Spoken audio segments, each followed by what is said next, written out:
Welcome back to another video. As you can tell, I got the last stage done. If you haven't went back and watched the two videos before this one, go back, watch those before you watch this one. This was the end result of step 2. So step 2 was this bottle right here. Tell a little bit of how dark it was versus what it looks like actually painted on the panel. Came out really good. I left off and I pretty much just did the bottom by myself without videoing it, so now you guys can actually see what it looks like. A lot of this is not going to be punched out. There's going to be a little bit that's going to be punched out. These collarbones going across here are the only thing that's going to be punched out.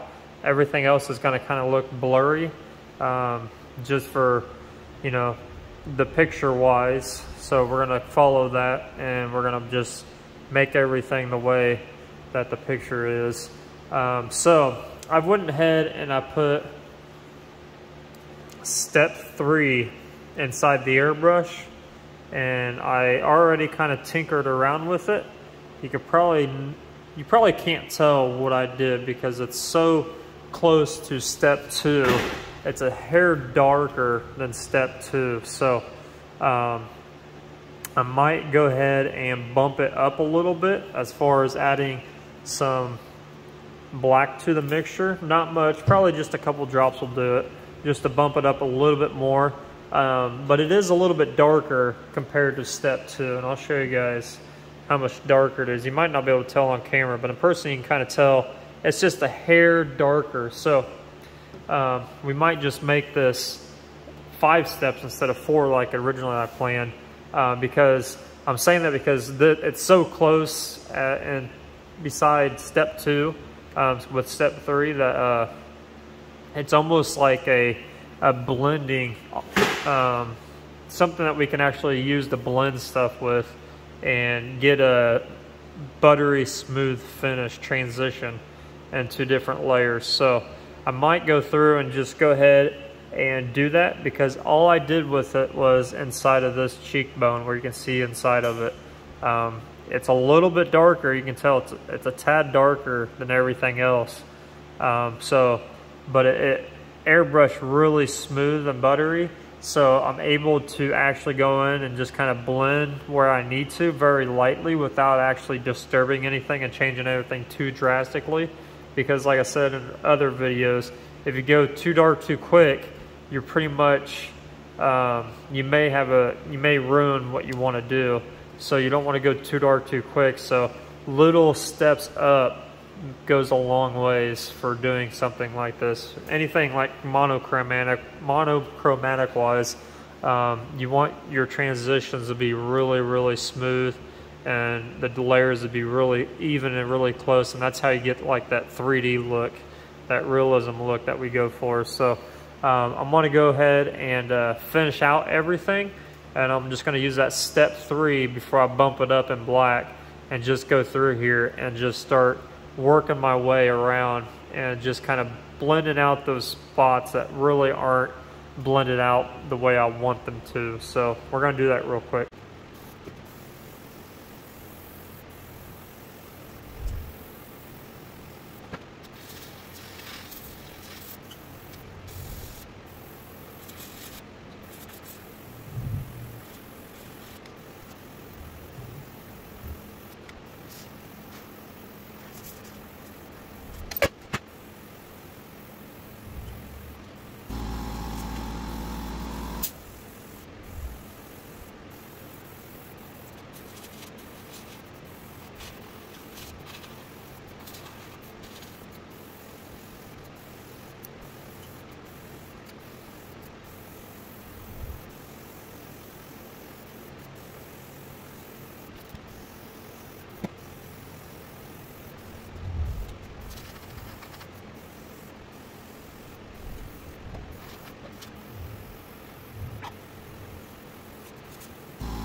Okay, so we are back.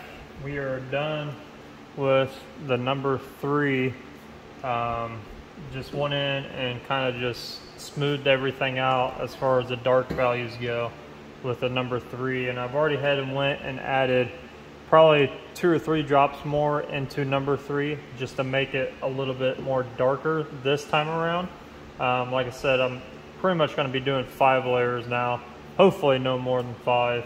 My goal was to do 4, but it just needed that one extra layer in there to kind of smooth everything out, if you will. So, and that's the trick to doing a lot of this stuff, is knowing your values and, you know, where to shade and where to put it, and getting to that spot where it all pretty much just blends in together and making like a really cool picture. So that is the end goal. I mean, that's pretty much the trick to airbrushing in general, is knowing where to put everything and how to mix your colors up in order to do that. So there is a learning curve to it, but hopefully these videos help some of you guys out as far as that goes. So like I said, we are ready for the number 3 again, but like I said, I bumped it up 2 or 3 more drops of black in there, so it's a little bit darker. So now we're into the pretty much the home stretch of getting into the darker shades of this gray. So we're going to be now keeping everything very, very tight, and pulling out those really, really dark areas, such as like the eye sockets, the nose, any area like in here where you can see is kind of like his tendons inside the skull that I added, things like that. We're going to be really punching those out. And even though the stuff that's not dark doesn't look like it's actually chiseled out all the way, just by doing this, it's going to make it look even more darker than what it normally is. Even though like these colors do not have this gray does not have a lot of darkness to it, but when you're working this tightly in values and shading, you don't have to add much dark to it, such as like going in there with a straight black. You don't want to do that, or go in there with a straight white, because it's just too strong for what we're doing. So, and it's really hard to go back and correct everything. So you really just want to go slowly, step by step. And if you have to do what I did and, you know, use the same, you know, like we're on number 3 still, even though we've already done number 3. If you have to go through and add a couple more drops to get it to where you like to, go ahead and do that. And if any reason, now my number 3, it might be, I mean, it looks pretty close. I know number 4 is a little bit darker. I don't know if you guys can tell that in the picture, but in light, you know, me sitting here looking at these, number 4 is just a hair darker. So if I need to bump the number 4 up by the time I get there, I can do that as well. Or if I need to add another couple drops to number 3, I will. So you can kind of play with it and do what you need to do for what you want to, you know, your result to look like. So, and we're going to try to keep all this relatively in the grayscale. I might add some little bit of shaded color in there here and there once I'm done with it.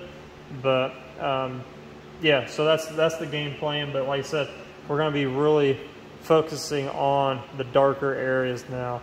And that's another trick to it, is knowing, you know, your lights from your darks from your lights and things like that. So where you need to put everything. Because if I went through here and just put the same thing over and over again in each of one of these areas, it would pretty much get nowhere. You need to start building those layers and making things pop a little bit more and refine everything as you're going along. So like somewhere down here, like I don't really like his jawbone down here, is right here, his jaw in this area. So after I get there, I'm going to go through and I'm going to refine all this by, you know, when I'm doing number 4, when I'm at the darkest area, I might just lay a piece of tape down there to kind of fix all that and do the background. That way it pops it out more, and kind of just refine that stuff as we go along here. So once I got the darker color in here already,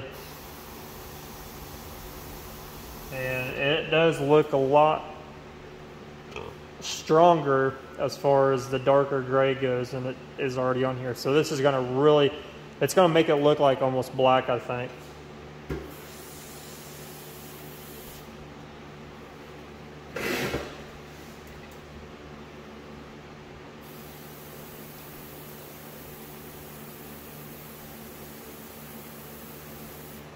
Oh yeah, you can tell. It's gonna really chisel this stuff out really nicely.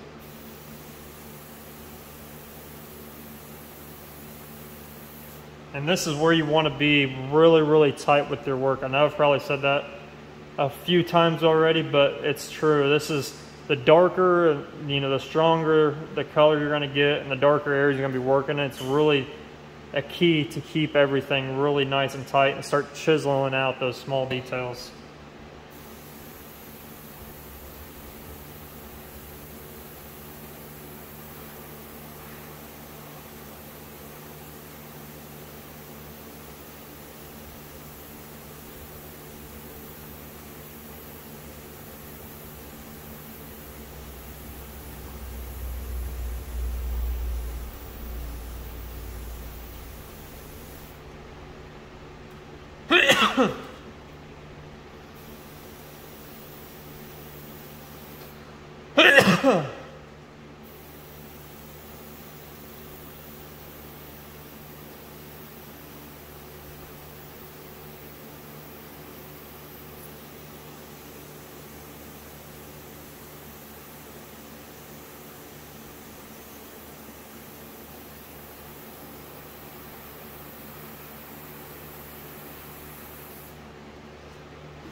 Alright, so I had to give my airbrush a little bit of a break. If you ever see me grab this bottle, it is just lacquer thinner that's in there.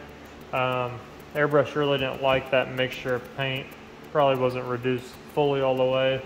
Kept on clogging. But I was shooting it at a little bit higher PSI, so it was getting tip dry at the end of it. So had to fully clean it out. I'm gonna let thinner sit in there while I talk to you guys here for a minute.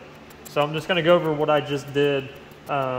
I don't know if you guys can see in the picture, as far as the video goes, but in person you can definitely tell where I've been.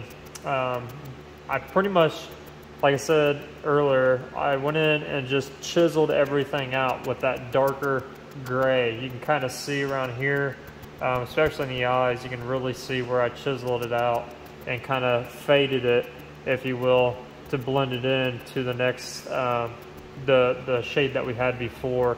And you just want to kind of do that. It's kind of like it's a kind of a certain hand motion that you do, and you just kind of, what you do is you let the overspray of the airbrush just kind of melt into what you previously had put on there to kind of get those really soft edges, kind of like how you see in this eye right here, inside of this cheekbone area, and especially the nose area. You can see the different values of gray inside there. So, and then I went on, and in some areas you can see where I, like the cheekbone area here, I went in and kind of did a, kind of like my own little thing here, to where you can kind of see where his cheekbone is kind of ripped away. You can kind of see inside of it a little bit.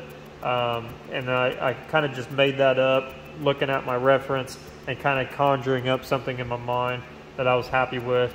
And you kind of see the bone kind of just kind of going and blending in with that cheekbone and the nose bone right there all in one, and then just all that stuff is just pretty much just ripped away.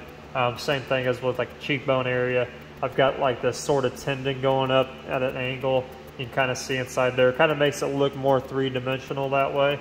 I really like that area. And then you get up here, it's kind of where his, you know, his veins and the skull kind of meet, where you can kind of see things going, and all little different shading and things inside there is really cool. And all this shading above the eyebrow area, blending in into his forehead, and then the top of his skull and everything. You kind of see where everything's kind of coming through, because, you know, you got to look at it as this is the back of the skull. So like if the light is hitting them at the top of the skull right here, then the back of the skull, that light's going to slowly dissipate and just disappear. So it's going to get darker as it goes around the skull. So those are things you got to kind of artistically think about when you're doing something like this. Obviously, if you have the reference, you can go and look at how the reference and the light hits it and all the shading and things like that. And that's why I don't know if I've told you guys this before, but that's why all my references is black and white, even if I'm doing color, because it allows me to see all the little nooks and crannies of where the light's hitting it and all the shadow and, you know, the really deep areas. Makes it really, really easy to figure out what's going on. But with this picture, it's not totally exact as the picture that I have here that I conjured up on my computer, but it is fairly similar to it. So there's just a few things I've changed inside this as I was airbrushing. And then the teeth, you can really tell the teeth are really sunken back in there. As they comes towards the front, they kind of almost poke out as if he had like buck teeth in the front. And that's pretty much what the picture looks like. So I just kind of went by that. Obviously, if you go through and count these, there are probably more teeth in mine than what they're in the picture, but I like how it goes back in the dark. And then we can actually punch that out even more with the darker shade of gray that we're going to go to next, to kind of give it really that punchy feel. So, and then as you can see, it gets darker below his jawline, and then it pretty much just almost as if it's in the background his body is, so it's kind of just faded back there. And then I went through and punched out his collarbones. I think they're part of maybe his hand. I'm not 100% sure, or maybe they're like some of the ribs going across his chest. By the picture, I can't really tell, but it almost looks like his fingers are coming around the side of this. So you can actually see where I punched those out, because I want those to be more in the forefront rather than the background. His body, as you go towards the neck down to the body, it just kind of disappears into the background. So that's when you start losing a lot of detail. You just kind of forget about that and you focus on the things that you want in the foreground. So it's slowly coming along, it's slowly getting there. And then what you saw me grab towards the end of it are my pre-hand cut, pretty much just, they're textured stencils is what they are. I believe these are Gerald Mendez's. I've got a very large collection of different textures for stencils and things like that. And you can just go in and kind of chisel out what you want the skull to actually look like. But be careful, because you can get kind of carried away and make it too crazy. So you don't really want to do that, even though if you look at a real skull, if you get a real skull in your hand, they're a lot smoother, so you don't want to get really too crazy as far as the texture goes. There are some instances where you can find a skull where it's that crazy, you know, it's over time stuff is pitted into it, things like that. So that's kind of what I was going for here, is kind of like pretty much chiseling everything out and giving it really high detailed texture in this.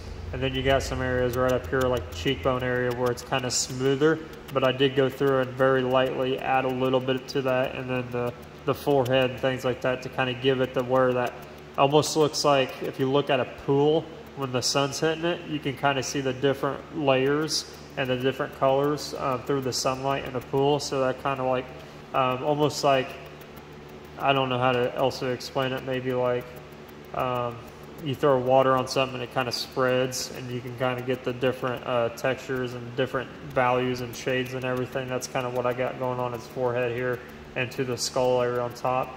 So I like how this looks after sitting here talking to you guys and how it's coming along. I think I'm pretty much done with adding detail, because I don't, like I said, I don't want to go too much more detail. The things that I have added in here just needs punched out more.